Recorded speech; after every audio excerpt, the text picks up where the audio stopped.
ሰላም የእግዚአብሔር ሰዎች እንዴት ከርማችኋል? እግዚአብሔር የተባረከ ይሁን። ያለምሸት ነኝ። ጌታ ይባረክ። ጌታ ጸጋ ከኛ ጋር አለ። እግዚአብሔር ረድቶናል። ዛሬም በእግዚአብሔር ሐሳብ ወደ እናንተ መጥቻለሁ። ክብር ለጌታ ይሁን። የምትደውሉልኝ ሰዎች፣ ኮሜንት የምታደርጉ፣ ሼር የምታደርጉ ሰዎች ጌታ ይባርካችሁ። መንፈሳዊ ቻናል ስለሆነ በዚህ ደግሞ አብረን ብናገለግል በጣም ደስ ይለናል።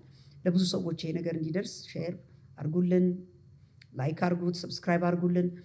ብዙ ሰዎች ይሄን አገልግሎት እንዲደግፉም በዛው ይደግፉናል። በዛውም ደግሞ የእግዚአብሔርን ምክርና ሐሳብን ማግኘት ይችላል። ብዙ ሰው ይጽናናበታል። ክብር ለጌታ ለአምላካችን ይሁን። እንግዲህ ዛሬ በጌታ ጸጋ ዛሬ ዘፍጥረት ምዕራፍ 26 ከ1 እስከ 6 ያለውን ሐሳብ አንስቼ ከእናንተ ጋራ ይሄንን ቃል እከፋፈላለሁ።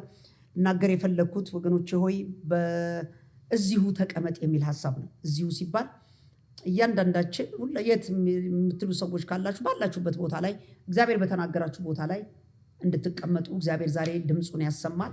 ክብር ለጌታ ለአምላካችን ይሁን። እንግዲህ ወገኖች ሆይ አንድ ማወቅ ያለብን ነገር ለውጥ ሂደት ነው። ያው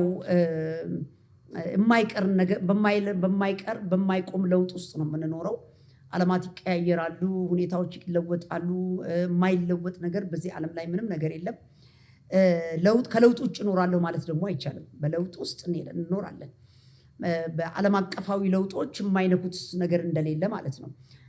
በሽታ ከመጣ ኮቪድ ሲመጣ ዓለም አቀፍ የሆነ ንቅናቄ ሁሉንም ሰው ሁሉም ሀገር ላይ የሰው ዘር ባለበት ቦታ ላይ ሁሉ የመድረስ አቅም ኖሮት እንደደረሰ የተለያዩ ነገሮችም ሲመጡ በጎ ነገሮችም ክፉ ነገሮችም ለውጥ ሆነው ሲመጡ የማይነኩት የሰው ዘር የማይነኩት ቦታ የለም ማለት ነው። ክርስቲያን ስለሆንን አማኞች ስለሆንን በዚህ ምድር እየኖርን እስካለን ድረስ የለውጡ ሂደት የለውጡ እንቅስቃሴ የሚያመጣቸውን ነገሮች ሁሉ እኩል እንጋራለን፣ እኩል ደግሞ ተደራሽ እንሆናለን ማለት ነው።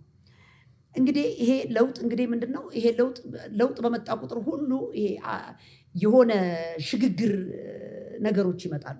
ለውጥ ሲመጣ ሽግግር አብሮ ይመጣል። የሚገርማችሁ ነገር አገራዊ ለውጥም ሲመጣ ብዙ ነገሮቻችን አጀስትመንት ይፈልጋሉ፣ መስተካከል ይጠይቃሉ። ላይፋችን ሊሆን ይችላል፣ ህይወታችን ሊሆን ይችላል፣ ፋይናንሳችን ሊሆን ይችላል። ብዙ ነገር በሽግግር ውስጥ በለውጥ ሂደት ውስጥ የሚጠይቀው ዋጋ አለው፣ ወይም ደግሞ የሚያመጣው ነገር አለ።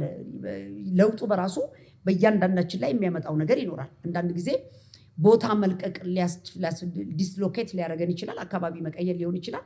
በቀላሉ እንደውም የኛ አገር አሁን በጣም ትልቅ ምሳሌ ሊሆን ይችላል። ይሄ ኮሪደር ልማቱን እናየው። ጌታ ይባረክ። አሁን መንፈስ ቅዱስ ያቀበለኝና የኮሪደር ልማት ለውጥ ሲመጣ ብዙ ነገር ነው የተቀየረው። ተመልከቱ። ሽግግሮች ሆነዋል። ሰዎች ከቦታቸው ሌላ ቦታ ላይ ዲስሎኬት ሊደረጉ ተገደዋል። ቤቶች መፍረስ አስፈልጓቸዋል። መንገዱ ደግሞ የመጀመሪያውን ይዘት የመቀየር መቆፈር ጠይቆታል። ሌሎች ነገሮች ደግሞ በቦታው ላይ መጥተው መተካት ጠይቆታል። ብዙ ነገሮችን ለውጡ ብዙ ነገሮችን የመቀየር ሁኔታዎችን ፈጥሮ እናያለን። ስለዚህ ለውጥ በሰዎች ህይወትም ላይ በለውጥ ህይወት ውስጥ ስንኖር የማይነካው የኛ ማንነት ላይኖር ይችላል ማለት እንነካለን። እንደገና ደግሞ ወደንም ጠላንም በዛ ውስጥ ማለፍ ግድ ሊሆን ይችላል። ስለዚህ ወደሚቀጥለው እግዚአብሔር ወዳዘጋጀልን ተስፋ ከመግባታችን በፊት የሚጠይቀን ነገር አለ ማለት ነው። ተመልከቱ፣ የሚጠይቅ ነገር አለ ማለት ነው። ያ ማለት ለውጥ ያለ ዋጋ አይደለም ማለት ነው። ክብር ለጌታ ለአምላካችን ይሁን። የትኛውም ነገር የተሻለ ነገር፣ በጎ ነገር፣ መልካም ነገር ብለን የምንጠብቀውን ነገር ለማየት ዝም ብለን እንደዚሁ በአንድ ጀንበር የምንሻገረው ወይም ደግሞ የምናመጣው ነገር አይደለም ማለት ነው። የሚጠይቀን ዋጋ አለው። ለውጥ ሁልጊዜ ምን ያደርጋል? ህመም ይኖረዋል፣ ፔን አለው። ለውጥ የሆኑ እንቅልፍ ማጣቶችን ሊያመጣ ይችላል። ሰዎችን ሊያሳጣን ይችላል። አካባቢን ሊያሳጣን ይችላል። ቤተሰብን ምናምን ብዙ ነገሮችን ስራችንን ይብን ሊያሳጣን ይችላል። አንዳንድ ለውጦች በህይወታችን ውስጥ ሲመጡ ሽግግሮችን ስለሚያመጡ ያ ሽግግር ደግሞ የሚያስከፍለን ዋጋ ይኖረዋል ማለት ነው። ስለዚህ ምንድነው? የትኛውም አይነት ለውጥ የትኛውም ሽግግር ያለ ዋጋ አይሆንም ማለት ነው። ክብር ለጌታ ይሁን። ቢያንስ ጊዜ ይጠይቀናል፣ አቅም ይጠይቀናል፣ ገንዘብ ይጠይቀናል፣ የምንፈልገው ነገር ማለት ነው። ክብር ለጌታ ይሁን። ግን ስለዚህ ምንድነው ማለት ነው? ለመትረፍረፍ ለውጥ የምንፈልግ ከሆነ እጥረትን ፌስ እናደርጋለን ማለት ነው። ተመልከቱ። የሆነ የመትረፍረፍ ነገር ከፊታችን ከተቀመጠ የሆነ እጥረት የሚባል ሲዝን እናልፋለን። ክብር ለጌታ ግድ ነው፣ እናልፈዋለን። የሆነ ደግሞ የመክበር ደግሞ ሲዝን ከፊታችን ካለ የመናቅና ከመንገድ የመወገድ ሲዝን ደግሞ ሊመጣ ይችላል። የመጠላት የመገፋት ደስ የማንሰኝበትን ሲዝን ልናልፍ እንችላለን። ወደ ላይ ለመውጣትም ከፈለግን ወደ ታች የመውረድ ሲዝኖች ውስጥ ልናልፍ እንችላለን። የትኛውም ለውጥ፣ የትኛውም ትራንዚሽን፣ የትኛውም ሂደት፣ የትኛውም ወደ ሌላ ምዕራፍ የመግባት መንገድ ያለ ዋጋ አይሆንም ማለት ነው ወገኖች። ይሄ በመንፈሳዊ ህይወታችንም ውስጥ ይሄንን እናያለን። እስቲ የትኞቹንም የእግዚአብሔር ሰዎችን መጽሐፍ ቅዱሳችን ላይ ብንመለከት ከፍታን ከዝቅታን ያገኙት። ያ ማለት በግድ ከፍ ለማለት መዋረድ አለበት ማለት ሳይሆን ነገር ግን ዝቅ ብለው ከወረዱበት ቦታ ላይ ነው እንደገና ከፍታ ያገኛቸው ማለት ነው። ይገርማችኋል። ታላቅ እንደ ልብ የሚባል ነገር ያገኙት የተገኙ ሰዎች ለእስራኤል ህዝብ እረኛ ሆነው ንግስናን የተቀበሉ ሰዎች ከድብና ከአንበሳ ጋር በረኝነት ከበግ መሽተት ነበረባቸው። ወደ ተጣለ ስፍራ ላይ መውደቅ ነበር። በዛ ፓዝ ማለፍ ነበረባቸው። በዛ ስርዓት ውስጥ መሄድ ነበረባቸው። ልምድ ውስጥ መሄድ ነበረባቸው። በዛ ጥንካሬ ውስጥ ማለፍ ነበረባቸው። በዛ ታማኝነት ውስጥ ማለፍ ነበረባቸው። በዛ ካራክተራቸው ቢልድ በሚደረግበት ቦታ ማለፍ ነበረባቸው። አያችሁት? ዋጋው ኮስቱ ግን ዝም ብሎ የኪሳራ ብቻ አይደለም። በጣም ዋጋ ቢያስከፍለንም ግን ለነገ ግን መልካም ሆነን እንድንገለጥ፣ ለነገ ግን የከበርን ሆነን እንድንገለጥ የሚያደርግ ጎዳናና መንገድ ሊሆን ይችላል። ይህን ማውራው ለመቀመጥ በዚያ ተቀመጥ በዚህ ተቀመጥ ስንባል ምናልባት አንዳንዶቻችን የምንቀመጥበት ቦታ እኮ የሚቆረቁር ነው የምንል ከሆነ በጣም ከባድ ነው እኮ የምንል ከሆነ ልክ ነው፣ በዛው ተቀመጥ። ለሚቀጥለው ትራንዚሽን ምርጥ ሰው ሆነ የምትወጣው በዛ ስትቀመጥ ነው። ይዋጋሉ፣ ያው ይዋጋል። ይቆረቁራሉ፣ ያው ይቆረቁራል። ያስጠላሉ፣ ያስጠላል። ዝቅታ ነው ወይ? ዝቅታ ነው። ዲስአፖይንትመንት ማለት ተስፋ አስቆራጭ ይመስላሉ። አዎ ተቀመጥ። ዮሴፍ እንደሆነው ማለት ወደ ጭራሽ በህልሙ ምክንያት ጭራሽ በጎ ነገር በማድረጉ ምክንያት ጭራሽ ኃጢአትን አላደርግም ብሎ ከንጉሱ ሚስት ልብሱን ጥሎ በመሸሹ ምክንያት ጭራሽ ወህኒ ቤት ገባ። ፌር አይደለም፣ ፌር አይደለም። ፌር አይመስልም ወገኖች ሆይ፣ ትክክል አይመስልም ወገኖች ሆይ። አየህ፣ ነገ ለዮሴፍ የተዘጋጀለት ትልቅ ነገር ስላለ እስር ቤት ገባ ይላል። እስር ቤት ዝቅታ ይመስላል፣ ግን የዮሴፍ ካራክተር፣ የዮሴፍ ማንነት፣ ሊደርሺፑ፣ አመራር ብቃቱ የተሰራበት ቦታ፣ ለነገ የሚሆነውን ማንነት የተቀረጸበት ቦታ ያ ቦታ ነበረ። መቀመጥ ነበረበት። እዛች ቦታ ላይ መቀመጥ ነበረበት። ዮሴፍ እስር ቤት መቀመጥ ነበረበት። ያንን መገለጥ የሚያገኝበት፣ ያንን ደግሞ በዮሴፍ ውስጥ እግዚአብሔር ያስቀመጠውን ያንን ደግሞ ያንን ጸጋ ኤክሰርሳይዝ ማድረግ የነበረበት፣ ህልም ፈቺነቱ መታየት የነበረበት። ህልም ፈቺ ነበረ፣ ኢንተርፕሬተር ነው፣ ህልም ይፈታ ነበረ። እሱን ፕራክቲስ ያደረገበት ቦታ ነው። ዳዊት ከድብና ከአንበሳ ጋር በጎቹን መናጠቅ ነበረበት፣ ጎልያድን ማሸነፍ ስለነበረበት። ወገኖች ሆይ ለከፍ ላለ ሃየር ሌቭል ኮሊንግ፣ ለትልቅ ጥሪያችን፣ ለትልቅ እግዚአብሔር እኛን ሊያስቀምጥ ላሰበበት ነገር ዝቅታ በሚመስለው ነገር ውስጥ ግን እግዚአብሔር እኛን ትሬን የሚያደርግበት ቦታ ስለሆነ በዛ መቀመጥ አለብን። ቁጭ በል፣ በዛው ተቀመጥ። እያለቀስኩ አዎ ተቀመጥ፣ ግድ የለም። ለቅሶ ማታ ቢሆን ነገር ደግሞ ሳቅ ይሆናል። ተቀመጥ። ውርደት አዎ ነገ ትከብራለህ። ይሄ መሰረታዊ የሆነ ሊያግባባን የሚችል ባክግራውንድ ነው ወገኖች ሆይ። እንግዲህ እግዚአብሔር ሁል ጊዜ መነሻና መድረሻውን ይነግረናል፣ መካከሉን ነግሩን አያውቅም ወገኖች ሆይ። እግዚአብሔር መጀመሪያው ይነግራል፣ መጨረሻውን ይነግራል፣ መሃሉ አይነገርም።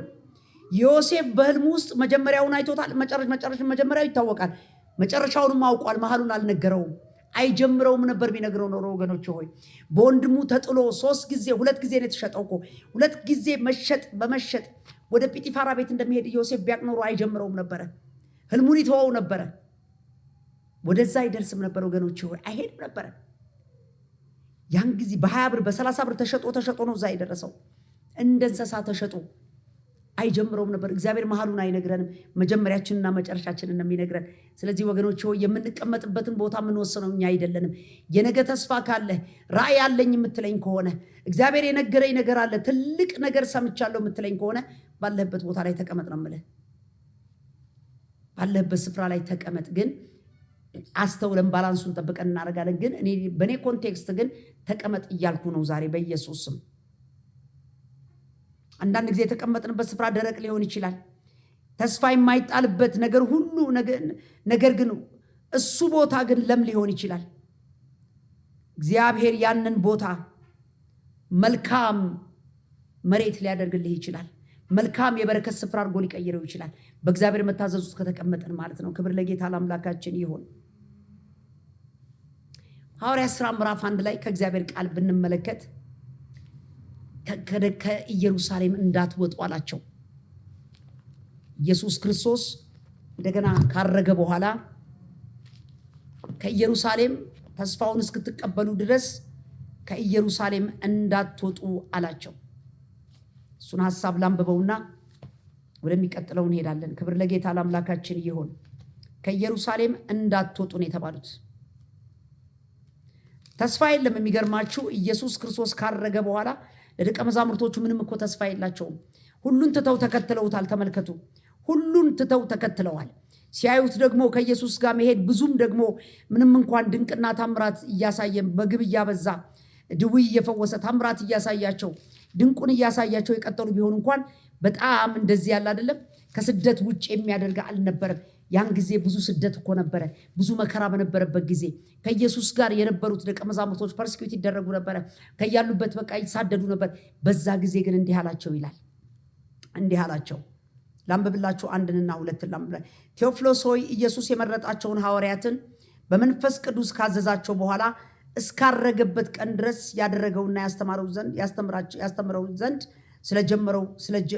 ስለጀመረው ሁሉ መጀመሪያውን ነገር ጻፍኩኝ። ደግሞም 40 ቀን እየታያቸው አለ ስለ እግዚአብሔር መንግስት ነገር እየነገራቸው በብዙ ማስረጃ ከሕማማቱ በኋላ ሕያው ሆኖ ለነርሱ ራሱን አሳያቸው ይላል። አሳያቸው ከነርሱ ጋር አብሮ ሳለ ይላል ከኢየሩሳሌም እንዳይወጡ አዘዛቸው ይላል። ነገር ግን ከኔ የሰማችሁትን አብ የሰጠውን የተስፋ ቃል ጠብቁ። ዮሐንስ በውሃ አጥምቆ ነበረ፣ እናንተ ግን ከጥቂት ቀን በኋላ በመንፈስ ቅዱስ ትጠመቃላችሁ አላቸው ይላል። ተመልከቱ፣ በዚህ በስደትና በመከራ ውስጥ ሆኖ ውስጥ እንኳን እያሉ ሐዋርያቶቹ የተነገራቸው ምንድነው? በዚሁ ተቀመጡ፣ ከኢየሩሳሌም እንዳትወጡ። ምክንያቱም ነግሯቸዋል እዚሁ ክፍል ላይ። ምክንያቱም ያ የተስፋ ቃል ዮሐንስ በውሃ ጥምቀት አጥምቋችሁ ነበረ፣ ነገር ግን እናንተ ከጥቂት ቀን በኋላ ግን በመንፈስ ቅዱስ ትጠመቃላችሁ፣ ስለዚህ ያን ተስፋ ጠብቁ አላቸው ይላል። ምዕራፍ 2 ላይ ስንመለከት ሐዋርያት ሥራ ምዕራፍ 2 ላይ ከምዕራፍ 1 ጀምሮ እንደዚህ ይላል። በዓለ ሃምሳ የተባለው ቀን በደረሰ ጊዜ ከ10 ቀን በኋላ ማለት ነው፣ ሁሉም በአንድ ልብ ሆነው አብረው ሳሉ ድንገት እንደሚነጥቅ አውሎ ንፋስ ከሰማይ ድምፅ መጣ ይላል። ተቀምጠው የነበሩበትን ቤት ሁሉ ሞላው። እንደ እሳትም የተከፋፈሉ ልሳኖች ታዩአቸው፣ በእያንዳንዱም ላይ ተቀመጡባቸው። በሁሉም መንፈስ ቅዱስ ሞላባቸው። መንፈስ ይናገሩ ዘንድ እንደሰጣቸው በሌሎች ልሳኖች ይናገሩ ጀመር ብሎ ይላል። ተመልከቱ፣ መንፈስ ቅዱስ መጣና ያ የተስፋው ቃል ተፈጸመባቸው። ወገኖች ሆይ በዛው ተቀመጡ። አንድ ነገር አስባችሁ ታውቃላችሁ? ይህንን ቃል ስታስቡት ድንገት እኔ ቆይ የሆነ ቦታ ደርሼ ልምጣ ብሎ ከ120ዎቹ አንዱ የወጣ ሰው ቢኖር አላውቅም። እግዚአብሔር ቸር ስለሆነ ምን እንደሚያደርግ አላውቅም። ግን ትእዛዝ ስለሆነ አትውጡ ተቀመጡ ስለተባለው ግን ያንን የመንፈስ ቅዱስ ጉብኝት ያገኛል ብዬ ሰው አላስብም፣ አላምንም። ምክንያቱም ከኢየሩሳሌም ምን አትበሉ ተብለዋል፣ አትውጡ። ተስፋው በዛው ነው የሚያገኛችሁ ተብለዋል። ተስፋው በሌላ ቦታ አይደለም ያለው፣ በኢየሩሳሌም በተቀመጡት 120 ሆነው በተቀመጡት መካከል ተስፋው ተፈጸመ። ክብር ለጌታ ለአምላካችን ይሁን። እግዚአብሔር ምን ተስፋ ገብቶልሃል? የእግዚአብሔር ሰው ምን ብሏችኋል? እግዚአብሔር ምን ተስፋ ገብቶልሃል? ምን አደርጋለሁ ብለዋል? ምን ከእግዚአብሔር የሰማኸው ነገር አለ? ምን የምትጠብቀው ነገር አለ? ወገኔ ሆይ ተቀመጥ፣ ባለህበት ተቀመጥ። እግዚአብሔር በነገረ ስፍራ ላይ ተቀመጥ። ወደ ግራም ወደ ቀኝም አትበል። እግዚአብሔር ሁን ባለ ቦታ ላይ ተቀመጥ። በዛው ቦታ ላይ የተስፋው ፍጻሜ ይሆናል። እግዚአብሔር ይጎበኛል። እግዚአብሔር ሐሳቡን ይፈጽማል። እግዚአብሔር በጎነቱን ባንተ ላይ ያደርጋል። ቃሉ እውን መሆኑን ታያለህ። ለታላቅ ታምራትና ምስክርነት ትሆናለህ። ከኢየሩሳሌም አትውጡ ስላለ፣ ስለዚህ የመጀመሪያው ነገር መታዘዝ ነው። ወገኖች ሆይ እግዚአብሔር ያለን ነገር መታዘዝ ነው። ሂድ ካለ ትሄዳለህ እንዴ። ዘፍጥረት ምዕራፍ 12 ላይ ደግሞ እኮ ለአብርሃም የመጣውን ተስፋ ተመልከቱት። ከእናትህ ከአባትህና ከዘመዶች ተለይተህ ውጣ የሚል ነው የመጣው። ክብር ለጌታ ይሁን። እግዚአብሔር ይባረክ። ተመልከቱ፣ ለአብርሃም የመጣለት ደግሞ ውጣ የሚል ነበረ። ውጣ የሚል መጥቷል። አብርሃምም ወጣ። የተስፋው ቃል በአብርሃም ተፈጸመ። ታሪኩን ሙሉ ስለምታውቁት ነው ይህንን የምነግራችሁ። ክብር ለጌታ ለአምላካችን ይሁን። እግዚአብሔር የተባረከ ይሁን። እንግዲህ መነሻ ሐሳብ ዘፍጥረት 26 ላይ ከ1 እስከ 6 ይህን ሐሳብ ሳስብ በስፍራ ተቀመጥ እዛው በዚሁ ተቀመጥ ባለበት ቦታ ተቀመጥ የሚለውን ሐሳብ ከዘፍጥረት ምዕራፍ 26 ላይ ተነስቼ ከእናንተ ጋር ይሄንን ቃል ላንብብላችሁና መቼ እንደተባለ ይስሐቅ ለምን እንደተባለ ይሄንን ቃል ደግሞ እናነባለን። ክብር ለጌታ ለአምላካችን ይሁን። ቁጭ በል የተባለበት ቦታ አለ እና እኔና እናንተም እግዚአብሔር ለአንዳንዶቻችን እግዚአብሔር ዛሬ ይሄንን ቃል ይናገረናል። ዛሬ ወደ ግራና ወደ ቀኝ ለመሄድ የተነሳን ሰዎች ካለን በረከት በጻድቁ ራስ ላይ ነው የሚለው። ወገኖች ሆይ በረከት አሜሪካ ላይ አይልም፣ በረከት አውሮፓ ነው አይልም፣ በጻድቁ ራስ ላይ ነው የሚለው። አብርሃም እንደዛ ነው የሆነው። አይታችሁ እንደሆነ ይሄ ሐሳብ በአብርሃም ላይ ተፈጽሟል።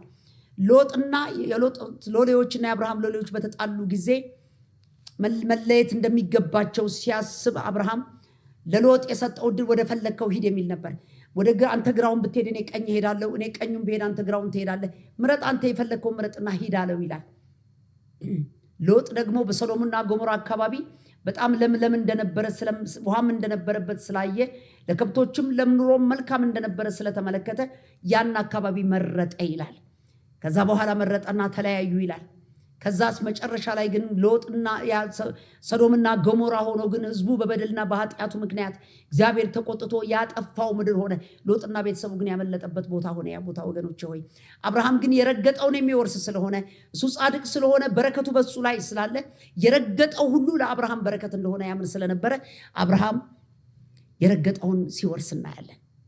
ወገኖች ሆይ በዚህ እግዚአብሔር ይርዳን፣ እግዚአብሔር ያግዘን። እንዲህ ይላል የእግዚአብሔር ቃል። እንደዚህ ይላል። ከ1 እስከ 6 ያለውን ላንብብላችሁ። እንደዚህ ይላል የእግዚአብሔር ቃል ዘፍጥረት ምዕራፍ 26 እንደዚህ ይላል። በምድርም ቀድሞ በአብርሃም ዘመን ከነበረው ረሃብ በላይ እንደነበረው ረሃብ ሆነ። ይስሐቅም ወደ ፍልስጤም ንጉሥ ወደ አቤሜሌክ ወደ ጌራራ ሄደ ይላል። ተመልከቱ፣ ወደ አቤሜሌክ ወደ ጌራራ ሄደ። እግዚአብሔር ተገለጠለት እንዲህም አለው። ግን የአብርሃም የይስሐቅ ጉዞ ወደ ግብፅ ለመሄድ ነበር። ሐሳቡ ግብፅ ለመግባት ነው። አባቱ ዘመንም ረሃብ ነበረ። አባቱም አብርሃም ወደ ግብፅ ወረደ ይላል። አሁንም በይስሐቅም ዘመን እንደዛው ክፉ ረሃብ መጣ፣ ተደጋጋሚ ረሃብ መጣ። አሁንም ይስሐቅ ተነሳና ወደ ጌራራ ወደ አቤሜሌክ ሄደ። ቀጥሎም ወደ ሊቀጥል ሊሄድ ስለነበረ እግዚአብሔር መጣና በህልም ታየው፣ እንዲህም አለው ወደ ግብፅ አትውረድ፣ እኔ በምልህ ምድር ተቀመጥ እንጂ በዚች ምድር ተቀመጥ፣ ካንተ ጋር እሆናለሁ፣ እባርክህም አለው። እነዚህን ምድሮች ሁሉ ለአንተና ለዘርህ እሰጣለሁ፣ ለአባትህ ለአብርሃም የማልኩለትን መሐላ እጸናለሁ፣ ዘርህንም እንደ ሰማይ ከዋክብት አበዛለሁ። እነዚህንም ምድሮች ሁሉ ለዘርህ እሰጣለሁ፣ የምድር አሕዛብ ሁሉ በዘርህ ይባረካሉ። አብርሃም ቃሌን ሰምቷልና ፍርዴና ትእዛዜን ሥርዓቴንም ሕጌንም ጠብቋልና አለው ይላል። ቁጥር 7 ላይ ይስሐቅም በጌራራ ተቀመጠ ይላል። ክብር ለጌታ ለአምላካችን ይሁን። ድምፅ መጣለት። ይስሐቅ ምን አደረገ? በጌራራ ቁጭ አለ። ምንም የዘነበ ነገር የለም፣ ምንም የወረደ ነገር የለም። ነገር ግን እኔ ካንተ ጋር እሆናለሁ፣ በዚህ ተቀመጥ አለው። አትንቀሳቀስ፣ ወደ ግብፅ አትውረድ። ቃል መጣለት፣ ቁጭ አለ። ቅድም እንደነገርኳችሁ አብርሃምም ጌታ ተገለጠለት። ምን አለ? ከዘር ማንዘርህ ከቤተሰብ ተለይተ ውጣ ነው የተባለው። ወጣ ይላል። ለይስሐቅ ደግሞ ተቀመጥ፣ በዚሁ እኔ ባርክሃለሁ፣ ካንተ ጋር እሆናለሁ ብሎ አለው። ይስሐቅም በጌራራ ተቀመጠ ይላል። ወደ ታች ዝቅ ብሎ ምን ይላል? 12 ቁጥር ላይ ደግሞ እንደዚህ ይላል። ከዛ እንደዚህ ይላል፣ ይስሐቅም በዚያችው ምድር ይላል፣ በዚያችው ምድር ዘርን ዘራ ይላል።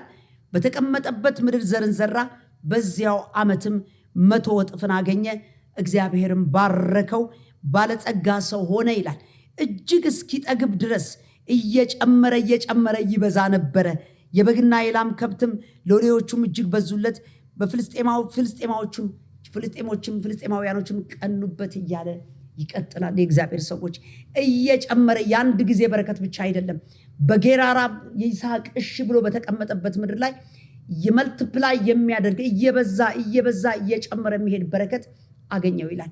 በከብት ተባረከ፣ በበግ ተባረከ፣ በውጭ ተባረከ፣ በውስጥ ተባረከ። ሁለንተናዊ በረከት ይስሐቅ አገኘው ይላል። ከዚህም የተነሳ እነዛ ሰዎች ፍልስጤማውያኖች ቀኑበት ይላል። ከምድራቸው እንዲወጣላቸው ፈለጉ ይላል። ቁጥር በዝቷል፣ አንተ በዝተሃል፣ ጨምረሃል፣ በልጽገሃል፣ ከምድራችን ላይ ውጣ ብለው ተነሱበት ይላል። አይገርማችሁም ወገኖች ሆይ? ለዚህ ነው እግዚአብሔር ባለን ስፍራ ላይ መቀመጥ የሚጠበቅብን ባለን ስፍራ ላይ ውጡ ሲለን መውጣት፣ ተቀመጡ ሲለን መቀመጥ የኔና የናንተ ድል ፈንታ መሆን አለበት። ወገኖቼ ሆይ ከእንግዲህ በኋላ እኮ እኔና እናንተ የራሳችን አይደለንም። እግዚአብሔር መሪያችንና እረኛችን ሊሆን ይገባል። እግዚአብሔር የሕዝቡ መሪና እረኛ ነው። እግዚአብሔር ያወጣናል፣ ያስገባናል። በራሳችን ዝም ብለን ተነስተን ሄደን የምንገባበት ከተማ የለንም። ሄደን የምንጀምረው ስራ የለንም። ሄደን የምንጀምረው ትዳር የለንም። የእግዚአብሔርን ድምፅ ሰብተን መንቀሳቀስ ይኖርብናል።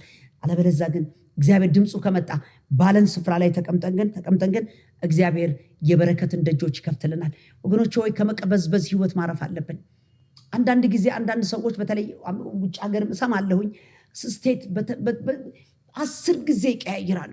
አንድ ስቴት ውስጥ ይቀመጡና ምናልባት ኑሮ ይከብዳቸዋል። የስራም ደግሞ ስራ የማይገኝበት ኢትዮጵያ ኮሚኒቲ የማይገኝበት ብዙ የሌለበት ሆኖ ሲሰማቸው ሊሆን ይችላል። በተለያየ ምክንያት ብቻ ይነሱና ሌላ ስቴት ይቀይራሉ። ከዛም ደግሞ ይነሱና ሌላ ስቴት ይቀይራሉ። የመጀመሪያውን ሴትል እስኪያደርጉ ድረስ የተወሰኑ ዓመታቶቻቸውን በእውነት ነው የምላችሁ አገርን በመቀያየር ጊዜያቸውን ይጨርሳሉ። በእርግጥ እዛ ስደተኝነትም ስለሆነ የስደት ኑሮም ስለሆነ ግዴታ የሚያስገድድ ነገር ሊኖርም ይችላል። ግን ወገኖች ሆይ እግዚአብሔርን ከመጠየቅ በላይ ምንም ነገር የለም። እግዚአብሔር ምድረ በዳውን ሊያለመልመው ይችላል። በደረቅ ምድር ወንዞችን የሚያፈልቅ አምላክ ነው። ምክንያቱም በእግራችን ስራ አይደለም ያለው በረከታችን በጻድቁ ራስ ላይ ተቀምጧል። በህይወታችን ውስጥ ኦልሬዲ ተባርከናል። ለበረከቱ ስለተባልን ወገኖች የአብርሃም በረከት ይከተለናል።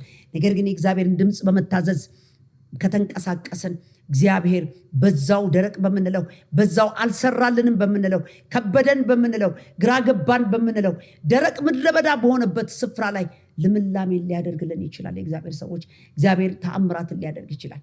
እግዚአብሔር ስሙን የሚያስጠራ ጉብኝትን ሊጎበኘን ይችላል። ስለዚህ እዚሁ ተቀመጥ የሚለው ሐሳብ ምን ላይ እንደተቀመጣችሁ አላቅም፣ ምን ሁኔታ ላይ እንዳላችሁ አላቅም። የእግዚአብሔር ሰዎች በእውነት ወገኖች በጌታ በኢየሱስም ይህን ቃል ስትሰሙ ያላችሁበትን ሁኔታና የልባችሁን ይዘት እንድትመረምሩ በጌታ ፍቅር ጠይቃችኋለሁ። ዝም ብለህ ለመነሳት ያለ ተነስተሽ ቤትሽን ጥለሽ ለመሄድ ያሰብሽ ሴት ሚስት ብትሆኝ በጌታ በኢየሱስም ባል ጥለህ ለመሄድ ያሰብክ ብትሆን እንደገና ወደ እግዚአብሔር ፊትን እንድትመልስ በጌታ ፍቅር ጠይቃችኋለሁ። ቤታችሁን ለማፍረስ ጠላት ተነስቶ ውጣ ውጪ እያለ የሚቀሰቅሳችሁ ካፕሎች ካላችሁ፣ ባለትዳሮች ኑሮ መሯችሁ መግባባት አቅቷችሁ ከብዷችሁ ያላችሁ ሰዎች እንኳን ብትሆኑ በእግዚአብሔር ፊት ጊዜ እንድትወስዱ መክራችኋለሁ።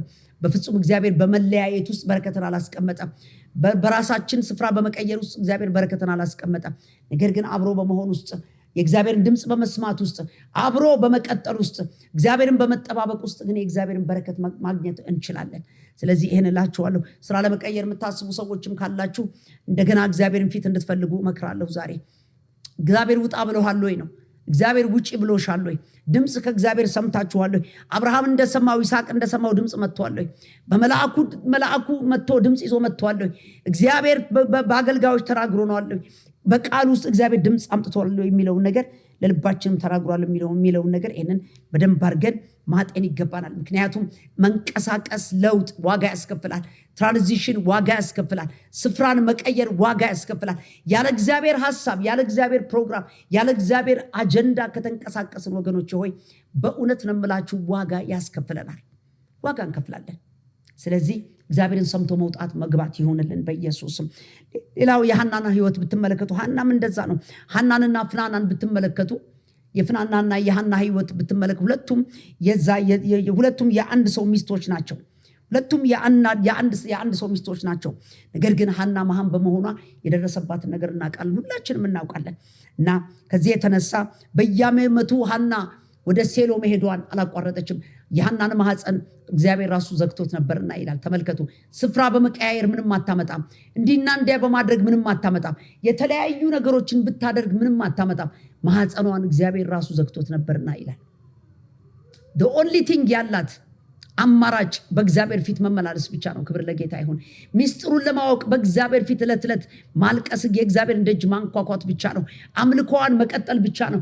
ስግደቷን መቀጠል ብቻ ነው። ወደ ሴሎ መሄድ መቀጠል ብቻ ነው ያላት አማራጭ። ከፍናና ጋር ያለው ግብግብ እንደማያዋጣ ታውቃለች። ከባሏ ጋር ያላት ግብግብ እንደማያዋጣ ታውቃለች። ሐና ግን ያደረገችው በእግዚአብሔር ፊት ልቧን ታፈስ ነበር ይላል። በእግዚአብሔር ፊት ልቧን ታፈስ ነበር። ማፍሰሷ እንደ ሰካራም እስከሚቆጠርባት ድረስ በሴሎ እየሄደች ታለቅስ ነበር በእግዚአብሔር ፊት። ወገኖች ሆይ ይሄ በጣም ከባድ ልብ ስብራት ነው። የዛሬ ዓመት ያዩት ሰዎች የሚቀጥለው ዓመት አሁንስ ወልዳ ትመጣለች ብሎ ሊጠብቁ ይችላሉ። አሁንስ ብቻዋን ያቺ አልቃሻ ሴት በዛ ሁኔታ ልትቀጥል ትችላለች ብለው ላያስቡ ይችላሉ። ግን ልብ ሰባሪ ነው። ስትመለስ አሁንም ያውናት፣ ስትመለስ ሐና አሁንም ያውናት። ልጅ አልባ ናት። እንባ አለ አይኗ ላይ፣ ስብራት አለ፣ የፍናና ግፊት አለ ወገኖች፣ የኑሮ ፍርሃት አለ፣ በማህበረሰብ ውስጥ ያለ ነቀፌታ አለ። ይሄ ሁሉ ነገር እያለ ግን አላቋረጠችም ወገኖች ሆይ፣ አላቋረጠችም። ስፍራዋን አልለቀቀችም፣ ቦታዋን አልለቀቀችም፣ ኤጭ ብላ አልሄደችም። በየዓመቱ ወደ ሴሎ ከባሏ ጋር ትሄድ ነበረ። ከፍናና ለመራቅ አላሰበችም። እቺ ፍናና በየቀኑ የምትጎዳት ፍናና፣ የምታስመራትን ፍናና እንኳን ለዘላለም ላለማየት ስፍራ ለመልቀቅ አልወሰነችም። ተመልከቱ፣ ከትዳሯ ለመሸሽ አልወሰነችም። ከአምልኮ ውጪ በቤቷ ለመቀመጥ አልወሰነችም። ሁሌ ወደ ሴሎ በየበዓሉ ትሄዳለች። በቤቷ ሁልጊዜ እንደሚስት ተጋለች። ተመልከቱ፣ እንዲህ አይነት ውሳኔዎችን ያልወሰነች ሴት ነበረች። ነገር ግን ለሐና በረከት ፍናና በጣም አስፈላጊዋ ነበረች። ተመልከቱ፣ ለሐና በረከት ፍናና፣ ለሳሙኤል መምጣት ፍናና በጣም አስፈላጊ ሆነች። በጣም አስፈላጊ ምድረ በዳ የሆነችባት ፍናና ለሷ በጣም አስፈላጊ ሆነች። በጣም አስፈላጊዋ ሆነችላት። ወደ እግዚአብሔር ዓላማ ለመድረስ ፍናና ለሷ አስፈላጊ ነበረች። ወገኖች፣ አንዳንድ ምድረ በዳ የመሰለ ነገራችን የሚቀጥለውን በረከታችንን ለማግኘት መንደርደሪያችን ሊሆን ይችላል። እግዚአብሔርን ታምራት ለመቀበል ማለፊያው መሄጃው መንገድ ሊሆን ይችላል። ፍናና ለሐና እንደዛ ነው የሆነችው። አስመረረቻት ይላል። አስመረረቻት፣ ግን ፍናና ወደ በረከቷ ወሰደቻት። ተመልከቱ፣ የትኛውም ችግር የትኛውም ተራራ በፊቷ መሆን ነበረበት። ሐና ግን ችግሯን በቀጥታ ከህልቃናና ከፍናና ጋር አላገናኘችው። አይገርማችሁ? ብታገናኝ ኖሮ ቤት ትቀር ነበረ። ብታገናኝ ኖሮ ከፍናና መፋታት ነው የሚሻለው ትል ነበረ። ብታገናኝ ኖሮ ከባሏ መለያየት እንደሆነ ምርጫው ታደርግ ነበር። ነገር ግን ችግሯን ከፍናናና ከባሏ ጋር አላገናኘችም። በቀጥታ ከእግዚአብሔር ጋር አገናኘችው። ክብር ለጌታ ለአምላካችን ይሁን። ከዚህ የተነሳ አንድ ቀን ጉብኝት ሆነላት። አንድ ቀን ግን እንደዛው እንባ አፍስሳ አልተመለሰችም። አንድ ቀን ግን እንደዛው ሆና አልተመለሰችም። ተመልከቱ፣ የመጨረሻው የዛን ጊዜ እንትኗ ግን እንደዛ ሆኖ አልቀረም።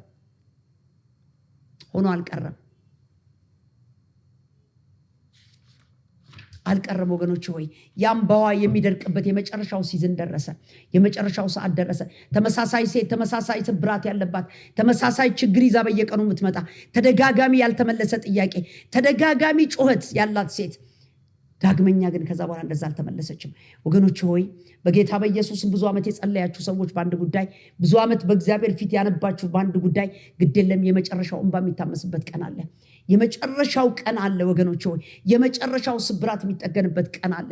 ስለዚህ በርቱ ነው የምላችሁ፣ በኢየሱስም በርቱ ነው የምላችሁ። ካላችሁ ስፍራችሁን አትልቀቁ፣ ስፍራችሁን አትልቀቁ። የገዢ ቁጣ በተነሳብህ ጊዜ ስፍራህን አትልቀቅ ይላል የእግዚአብሔር ቃል። ቁጣ ይነሳል የትም ቦታ ላይ፣ ጠላት ይቆጣል፣ ሁኔታ ይቆጣል። ግን ስፍራን አትልቀቁ በጌታ በኢየሱስም። የሚቀጥለው ምዕራፋችሁ ሊከፈት በደጅ ነው። የሚቀጥለው ቻፕተራችሁ ሊገለጥ በደጅ ነው። እግዚአብሔር ነገራችሁን ወደ መልካም ለመቀየር ቀን ቀጥሮ በደጅ ነው እምላችሁ። የሐና ታሪክ እንደዛ ነው የሆነው። ቀን ቀጥሮላታል እግዚአብሔር። ነገር ግን ተመላለሰች፣ አላቋረጠችም። ነገሯን ከሰው ጋር አላያያዘችም። ነገሯን ከሁኔታ ጋር አላያያዘችም። ነገር ግን ችግሩ እያለ ቀጠለች። ችግሩ እያለ ሄደች። ችግሩ እያለ ሰገደች። ችግሩ እያለ በእግዚአብሔር ፊት መስዋዕቷን አቀረበች። ነገር ግን በመጨረሻ እንባዋ ታበሰ። ወገኖች ሆይ፣ ለይስሐቅ እንደሆነለት በዚሁ ተቀመጥ የሚለው ነገር እንደመጣ፣ መልአኩ ያንን ይዞለት እንደመጣ ይስሐቅን በዛው ቦታ ተቀምጦ በዛው ዓመት ዘርቶ 100 እጥፍ እንዳፈራ፣ በተቀመጥንበት ቦታ ስብራት በሚመስል፣ መከራ ያለበት በሚመስል፣ ለቅሶ ያለበት በሚመስል፣ ድርቅ ያለበት በሚመስል ቦታ ላይ እግዚአብሔር ይመጣል፣ ይጎበኘናል። ክብር ለጌታ ለአምላካችን ይሁን። ስፍራችሁን አትልቀቁ ወገኖች ሆይ። በአገልግሎት ስፍራ ላይ በጣም ብዙ እየተገፋችሁ ያላችሁ ሰዎች ዛሬ መልእክት አለ ለእናንተ። ብዙ መከራ እየደረሰባችሁ፣ ብዙ ጭቆና፣ በእውነት ነው የምላችሁ ከዓለም ካለው ሲስተም በላይ ሆኖባችሁ፣ ግራ ገብቷችሁ፣ በጽድቅ መንገድ እየሄዳችሁ፣ በቅንነት እየሄዳችሁ፣ ሰሚት እያደረጋችሁ፣ ነገር ግን ግፊት የደረሰባችሁ ሰዎች እኔ እነግራችኋለሁ፣ አይዟችሁ፣ እግዚአብሔር መልካም ዘመን ለእናንተ አስቀምጧል። እነሆ መንደርደሪያ ይሆንላችኋል በኢየሱስ ስም። ይሄ ነገር ወደ ሌላ ወደ ከፍታ ያወጣችኋል። ማገልገላችሁን አትተዉ። ራሳችሁን ዝቅ አርጋችሁ በተቀመጣችሁበት እግዚአብሔር የከፍታ ዘመን ያመጣል። አደራን እምላችሁ አይዟችሁ በኢየሱስም። ምክንያቱም ክፉ ዘመን ውስጥ ነው ያለነው። የጨለማው ዘመን ብርታት በጣም በከፋበት ዘመን ውስጥ ነው ያለነው። ከዚህ የተነሳ ነፍሳችሁ የተጨነቃችሁ ሰዎች ግድ የለም በጌታ በኢየሱስም ቤታችሁን፣ ትዳራችሁ፣ ልጆቻችሁ ልትበትኑ ያላችሁ ሰዎች በጌታ በኢየሱስም የእግዚአብሔር ጸጋ በእናንተ ሁኔታ ባላችሁበት ሁኔታ በዛ ሁኔታ ውስጥ ያገኛችኋል። ቁጭ ብላችሁ እግዚአብሔርን ፈልጉ። በንስሐ በጸሎት በጽድቅ በመመላለስ በንስሐ ጸሎት ወገኖች ሆይ በመመለስ ወደ እግዚአብሔር ረፍት ትገባላችሁ። ስፍራ አትልቀቅ ወገኖች ሆይ፣ ቦታ አትልቀቅ። ካለቃይ ጋር ተጣላው ብለህ አትልቀቅ በኢየሱስም አትልቀቅ። ምናልባት አለቃ ሊነሳ 1 ሳምንት ቀርቶት ሊሆን ይችላል። አንተ በዛ ቦታ ላይ የሚቀጥለው ሰው ልትሆን ትችላለህ። ቁጭ በል ዝም በልና በኢየሱስም ያለፈ ነገርህን ሞገስ። እንዲህ ይላል የእግዚአብሔር ቃል እኮ ታሪክ የተጻፈውን ታሪክ እንትን የማያውቅ ዮሴፍን የማያውቅ ሌላ ንጉሥ ተነሳ ይላል። ሌላ ንጉሥ መጣ። ሌላ ፈርዖን መጣ። የመጀመሪያው ፈርዖን አይደለም፣ ግን የተጻፈ ነገር አለ ወገኖች ሆይ። የተጻፈልህ ነገር፣ የተቀመጠው ነገር የሚገለጥበት ሰዓት ይመጣልሃል። በጎነት ያደረክበት ቀን መታሰቢያ ይሆንልሃል። ታዘህ ነገሮችን የሰራበት ቀን መታሰቢያ ይሆናል። ስለዚህ ተረጋጉ ወገኖች ሆይ። በእረፍትና በመጽናት በእረፍት ትድናላችሁ እንደተባለ በእውነት ልምላችሁ ኃይል የምናገኘው በማረፍ ነው። በማረፍ ውስጥ መዳን ይሆናል። ቀን ያልፋል፣ እኛ ግን አናልፍም በኢየሱስም። የመከራው ቀን ማለፉ አይቀርም። የለቅሶ ቀን ማለፉ አይቀርም። ለቅሶ ማታ ቢሆን ጠዋት ሲነጋ ደስታ መሆኑ አይቀርም። ዘመን መቀየሩ አይቀርም ወገኖች ሆይ። በጌታ በኢየሱስም ስፍራ አትልቀቁ፣ ቦታ አትልቀቁ። እግዚአብሔርን ስሙ። ባላችሁበት ቦታ ላይ ተቀመጡ። እግዚአብሔር በቦታችሁ ላይ ይባርካችኋል። እግዚአብሔር የተባረከ ይሁን። በሚቀጥለው ሳምንት በሌላ ፕሮግራም እንገናኛለን። ተባረኩ።